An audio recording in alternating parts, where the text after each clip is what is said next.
Thanks, Thairo. Now, opposition leaders are threatening to mobilize Kenyans countrywide to oppose the 2026 finance bill, terming it oppressive.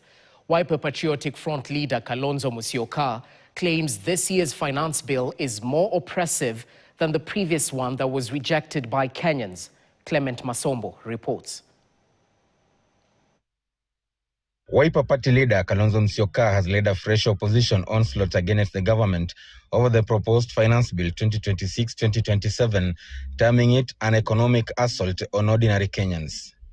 Kalonzo, who spoke at ACK St. Peter's Cathedral in Kenol, Maragua constituency in Murang'a County, in the company of other leaders in the opposition, accused the government of continuing to pile pressure on citizens already struggling with the high cost of living.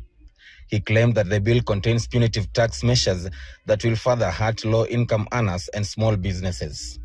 Our position is reject it as it is. Reject.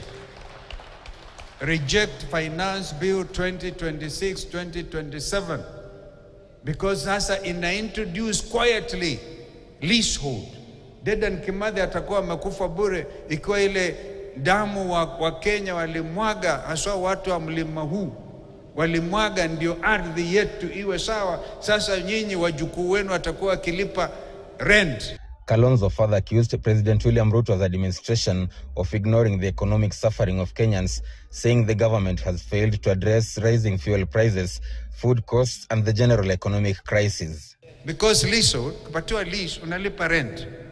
Wajukuu, vizazi vijavyo na vingine. And that is what this administration is trying to introduce. Kwa hivyo sisi tunasema mapema reject, and that is our position. Hii bei ya hii mafuta ni ya William Ruto. I was the Attorney General, and I said it yesterday, Senator Nyoto. The leaders also condemned remarks by UDA's Secretary General Omar Hassan, terming them as insightful and divisive.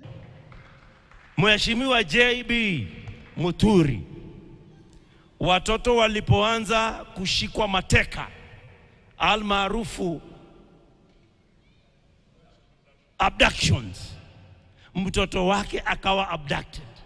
Akiwa waziri wa serikali akasema hata kama mimi nimesaidiwa mtoto wangu akaachiliwa, lakini je, wale ambao baba zao wazazi wao hawawezi kumfikia rais, wao wakitekwa nyara watatetewa na nani? Still on politics, KANU